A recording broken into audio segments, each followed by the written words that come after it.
Welcome back to Old School Sports and one of our occasional rants on sports on this channel. And this is a bold move for a fan of the New York Jets to put out there. But I don't think there is any way that the New York Jets can mess up in the draft this evening for 2024. And that's a bold statement given the history of the New York Jets in the draft, because we've had some classic first round misses over the years, from Johnny Lamb Jones to Blair Thomas, Johnny Mitchell, Vernon Golston, Kyle Wilson, Dee Milner.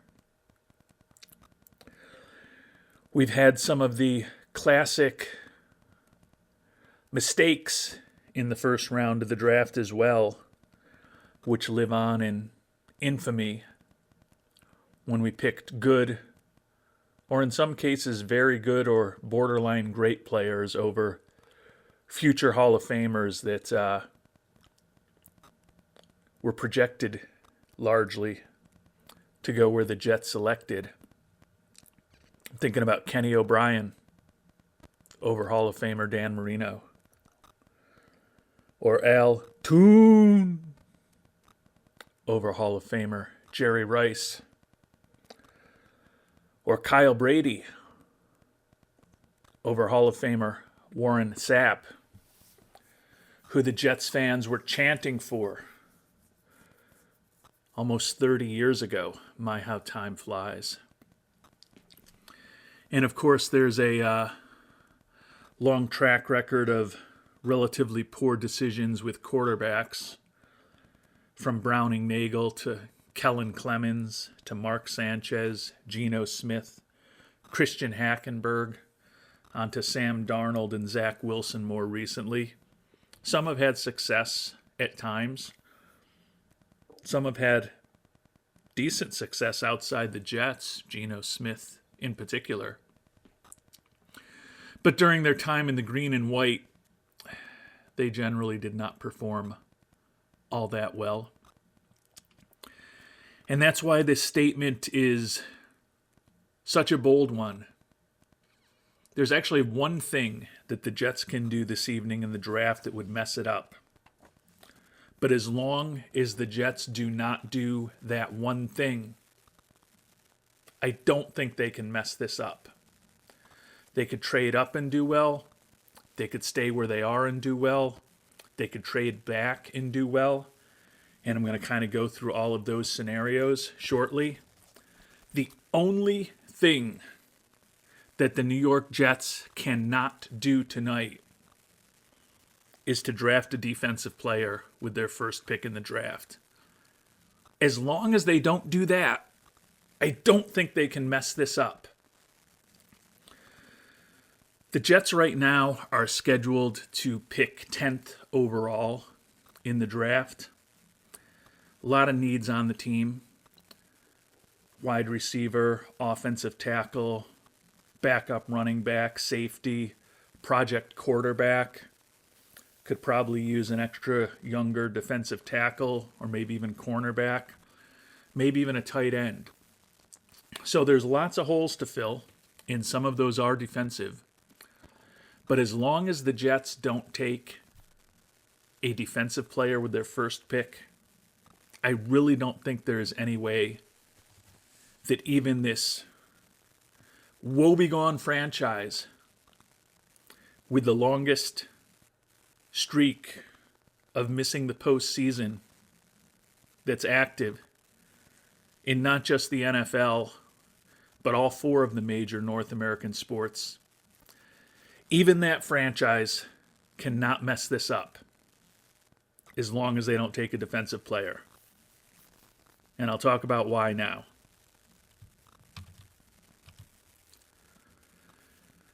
As long as the Jets don't go defense, they can't mess this up.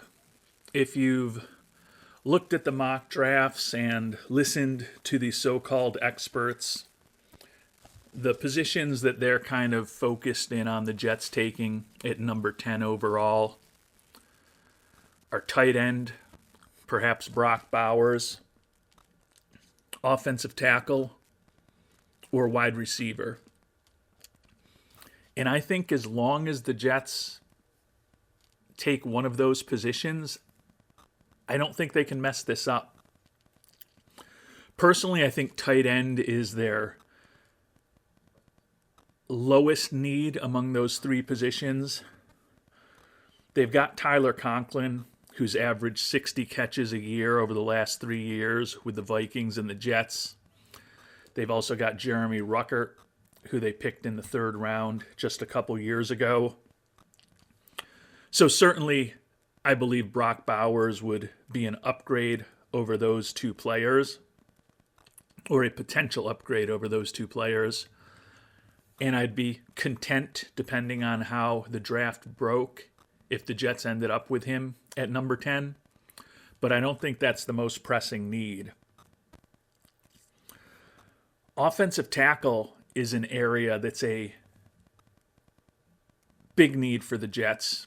They had a brutal offensive line last year. 13 different players started a game for the Jets on their offensive line in 2023, which is ridiculous. They've made some progress fixing that this offseason, signing Tyron Smith and trading for Morgan Moses. But both of those players are 33 years old. Smith's started only 30 out of 67 possible regular season games since 2020. Moses has been more durable over the last few years, but he still is recovering from surgery for a torn pec. So at age 33 for both of those players this season, I think you have to expect that one or both of them is going to miss some significant time. And the two main backups right now are Max Mitchell, who they picked in the 4th round in 2022, and Carter Warren, who they picked in the 4th round last year. So I think adding an offensive tackle who could potentially be better than Warren and Mitchell, and potentially be able to swing between left tackle and right tackle, would be a real big asset for the Jets in this draft. There's also still David Bakhtiari out there who, similar to Smith and Moses, will be 33 in September. Now, he started only 13 games out of a possible 51 in the last 3 seasons, including just 1 game last year. So health-wise and age-wise, he's probably in an even worse spot than either Smith or Moses.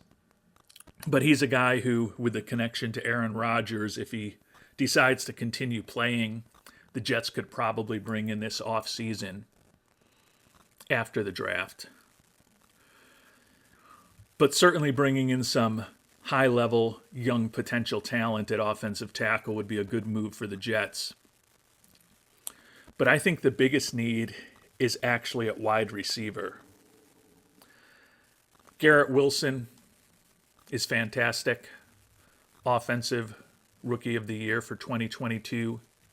2 straight 1,000-yard seasons, despite the likes of Zach Wilson and Mike White and Joe Flacco and Trevor Siemian.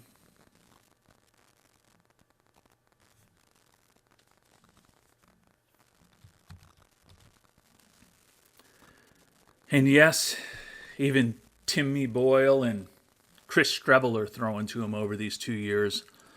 Wilson has been fantastic and is a number 1 receiver. And we made the acquisition of Mike Williams this offseason as well. But Williams is going to be turning 30 in October, coming off of an ACL. And there's no guarantees that he's going to be ready in 100% for the start of training camp or the regular season.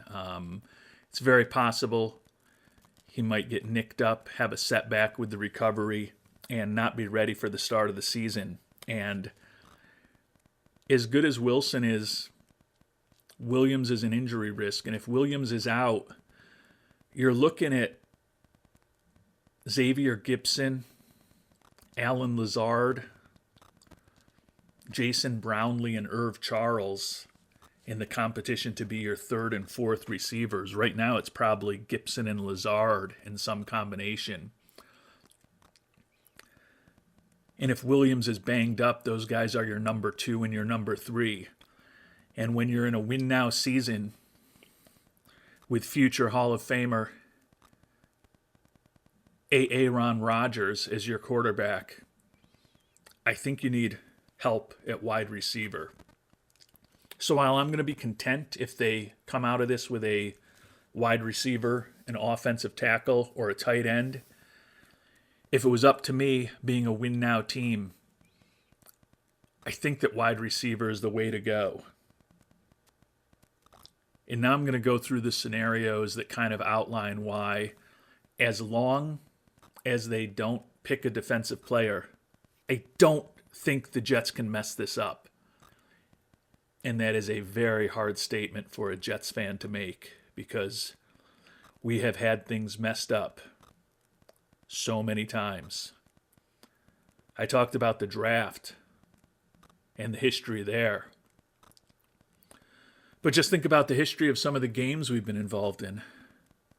The fake spike, the butt fumble, seeing ghosts,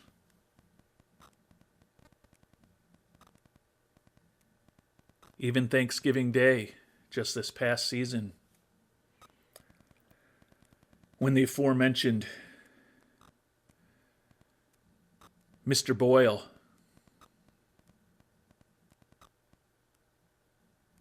had a Hail Mary returned against him for a touchdown. And despite that history of this snake-bitten franchise, as long as they don't take a defensive player, I don't think the Jets can mess this up.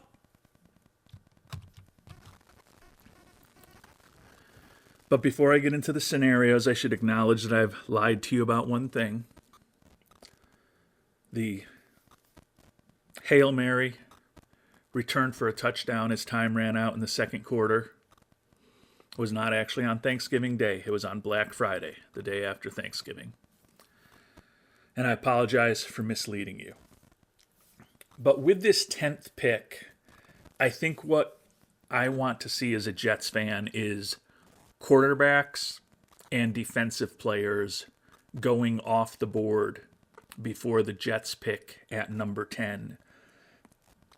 And to me, the worst case scenario that could possibly happen for the Jets before that 10th pick is for 4 quarterbacks to go. Presumably they'd be Williams, Daniels, May, and McCarthy. For the top 3 receivers to go, presumably Harrison Jr., Neighbors, and Odunze. The tight end Bowers to go. And then the tackle from Notre Dame, Joe Alt, to go. If those are the 9 players who are off the board, I think that's probably the worst possible case scenario for the Jets in this draft. And the reason I say that is that at that point, if the top 4 quarterbacks are already off the board, it's possible that there's not going to be a team real eager to come up to number 10 to grab the 5th quarterback. It may end up being a little early for a Bo Nix or a Michael Penix Jr. It doesn't rule that out, though. I think that it is possible that there still could be some interest from all those teams in the teens in the draft who seem to need a quarterback.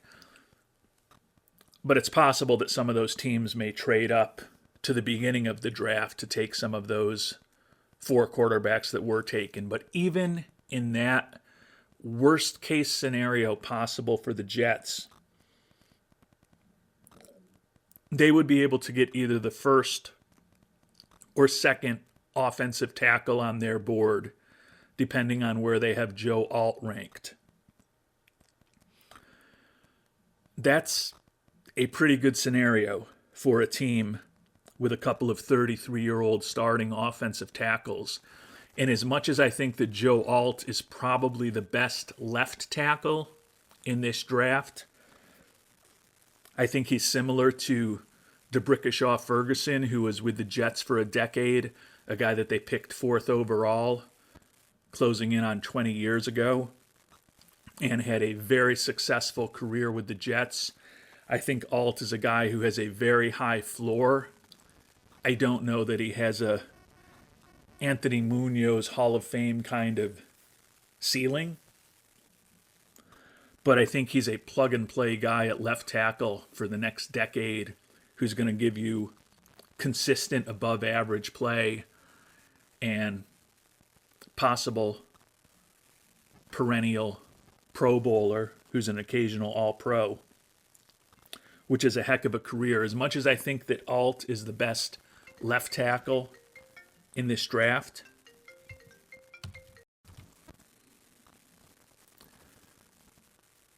the one criticism that I've heard about Alt is that he's really likely just a left tackle. My understanding is that when he's tried to demonstrate his ability to play right tackle, his footwork has not been very good. Certainly something he could correct. And if he was available for the Jets, I would be very happy if they picked him up, because Tyron Smith, as great as he is not a long-term answer for the Jets. But if Alt really is only, in quotation marks, a left tackle, then another tackle who might be able to play both sides better could be a better fit for the Jets here in 2024 in this win now season with Aaron Rodgers at QB. So whether it's Latham, Fuaga, Fatanu, whoever the Jets' number 1 or number 2 tackle is on the list, even in the worst case scenario out there, I think at the very least they get that player at number 10 overall,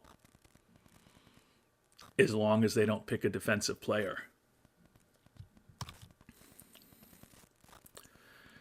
Given that I want the Jets, all else equal, to take a wide receiver in that spot if one of the top 3 players is there, my dream scenario is Rome Odunze dropping to the Jets at number 10. I don't think it's likely. Maybe probably less than a 20% chance that it ends up happening. I think it's even less likely that Neighbors drops there.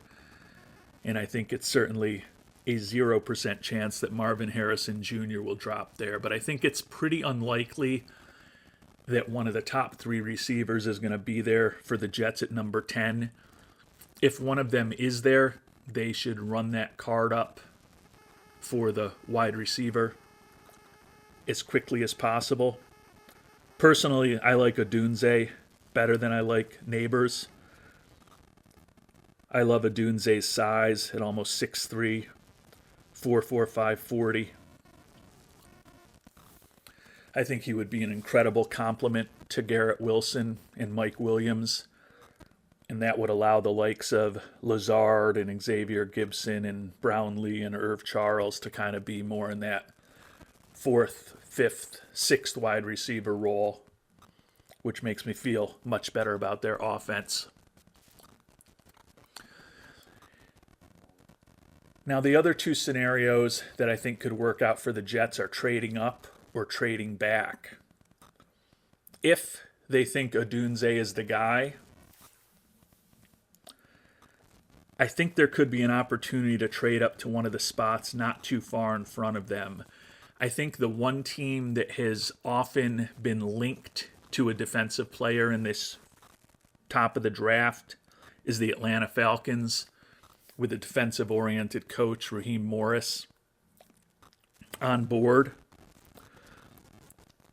And I think that if Atlanta really wants a defensive player, they might be willing to trade down a couple spots to get better value, since the assumption is that it's going to be a ton of offensive players coming off. So I think that the Jets, if they trade up, trading to that 8 spot with Atlanta might be something that works for them. If they think that Odunze or one of the other wide receivers is the guy, and they're worried with 2 of them already gone, that Chicago at number 9 is going to pick a wide receiver to go with their new quarterback, Caleb Williams, or that somebody like the Colts or the Jaguars might trade with the Bears to get up to number 9 to get in front of the Jets and grab that final of the top 3 receivers. So I could see the Jets trading up a couple spots. I think it's possible that even the Chargers at 5, the Giants at 6, and Tennessee at 7 would be willing to trade down for the right offer, depending on what happens with the quarterbacks to some extent.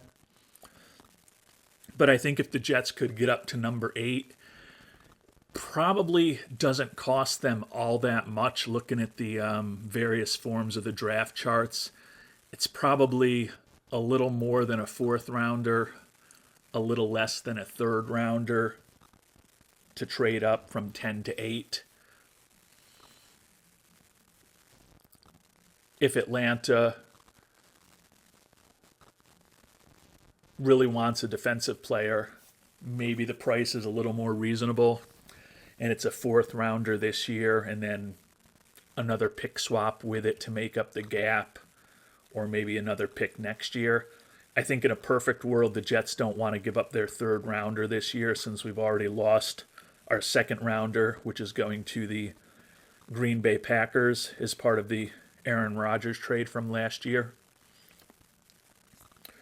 But I think it's very conceivable for the Jets to potentially move up a couple spots to pick up Rome Odunze or another wide receiver, if that's what Joe Douglas and Woody Johnson and Robert Saleh think is the right decision. But depending on how the draft breaks, I also think that the Jets could be in a position to trade down, and I don't think there's a way that they could mess that up either.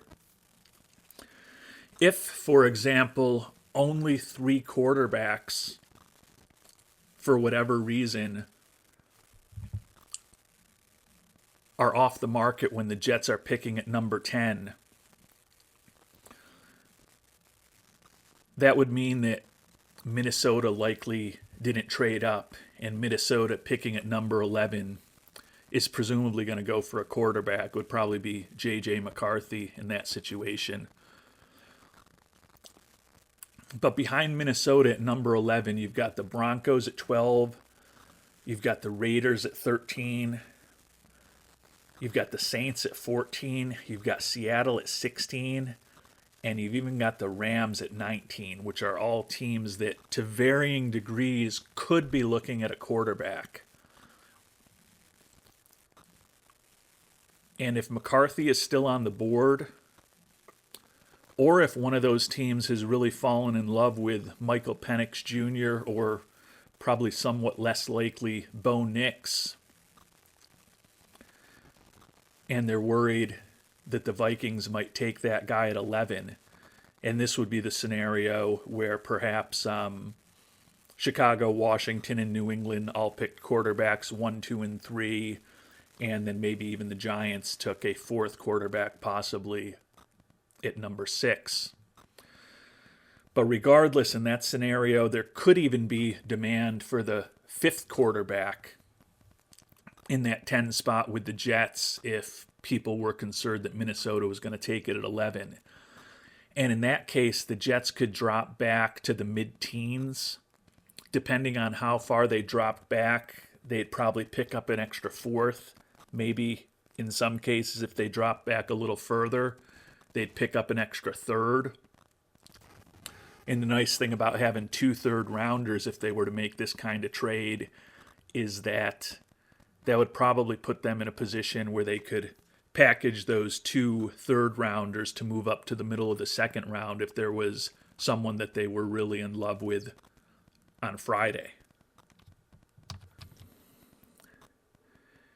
And in this scenario, even if the receivers are gone, the top 3 receivers, even if Bowers is gone, even if Alt and another tackle that the Jets liked is gone at this point, if they drop back, say, 3 spots to where the Raiders are or 6 spots to where Seattle is, the odds are the Jets are still going to be able to get a Latham, a Fuaga, a Fashanu, a Fatanu, an Amarius Mims. They're going to be able to get a big-time tackle, or if they're really excited about Brian Thomas Jr., who is kind of considered the 4th wide receiver in this draft, they can probably have a shot at him as well in the mid-teens. While, as I said, picking up some extra draft capital. So other than picking a defensive player, I don't see how the Jets can mess this up. Worst case scenario is you come out of this with the first or second best offensive tackle on your list, or if a couple or 3 tackles go early, that means that you're going to get a shot at the best tight end in the draft in Bowers, or that means that one of the big 3 wide receivers is going to fall to you. So I think it's just a matter of the Jets looking at their draft board. Hopefully Joe Douglas and the scouting department have done their jobs well, and it's going to be more like a 2022 draft when they had Sauce and Wilson and Johnson and Hall and really kind of hit on just about everything they did. Than it is going to be some of these other drafts in recent years with the likes of Mekhi Becton, the second-round receivers like Mims and Moore, who the team quickly soured on. We don't need to talk about Zach Wilson.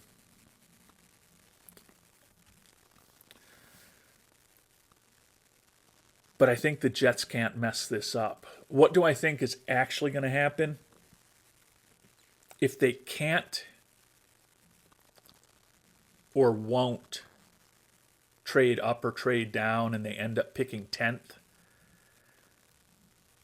I tend to think they're going to go with Brock Bowers or an offensive tackle. I think if I had to do a mock draft, I would think that Bowers would probably be the pick there.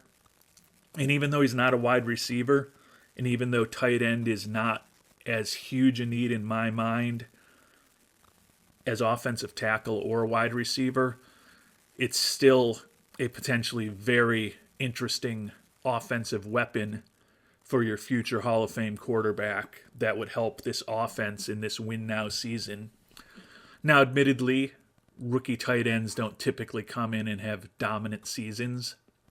There'll probably be some growing pains with the likes of Bowers.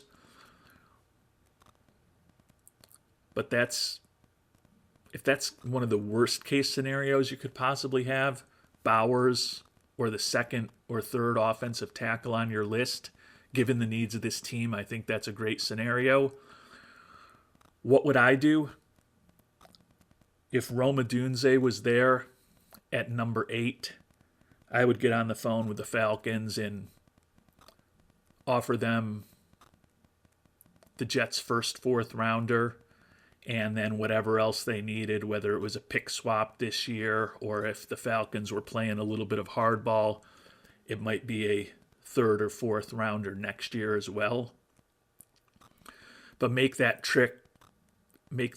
swap, that trade, to ensure that you get a wide receiver to put next to Wilson. And then if Williams comes back completely healthy with Garrett Wilson, Mike Williams, and someone like a Rome Odunze, I think Aaron Rodgers could do some damage with that trio. So personally, I'd like to come out of the draft with a Dunze. But if they come out with a Dunze at 10, that's the perfect scenario. Like I said, I think it's 10-15% chance that that opportunity is there. If they come out with Bowers or a good offensive tackle at 10, that's fine. But I think besides getting a Dunze, I think the scenario I kind of like the best is if there's still some competition for people wanting to get ahead of Minnesota and Denver and Vegas to draft a quarterback at 10. If the Jets can drop back 3, 5, 6 spots, pick up an extra pick or two, and still end up getting the 4th receiver on their board, maybe a Brian Thomas Jr., or the 3rd or 4th or the 5th offensive tackle on their board, in the fact that this is supposed to be a pretty strong draft for offensive tackles, I think that's probably a great scenario as well. So I feel like there's no possible way I can be disappointed with what the Jets do this evening as long as they don't pick a defensive player.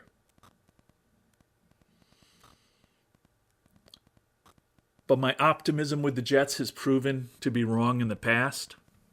And I think it's certainly conceivable that my optimism about this draft with them tonight could be proven to be wrong as well. But whether we stay where we are, whether we trade up, whether we trade down, I think there's a pretty good chance that they're going to come out of this draft with a Rome Odunze, a Brock Bowers, a Latham, a Fuaga, a Fashanu, maybe a Brian Thomas Jr. There's going to be a player at a position of need who's a pretty young, well-regarded player that the Jets are come out of this draft with. And it's possible that we may come out of the draft with one of those players I just mentioned, as well as an extra pick or two, depending on how Joe Douglas plays things. So as long as they don't go defense, I don't think there's any way the Jets can mess this up. But I could be wrong. I've been proven wrong before. If you've got thoughts on what the Jets should do, if you've got thoughts on the flaws in my logic or the disagreements you have with the way I'm ranking this players or thinking what could help the Jets, would love to hear them in the comment section down below. And we'll see in just a few hours what the Jets end up doing.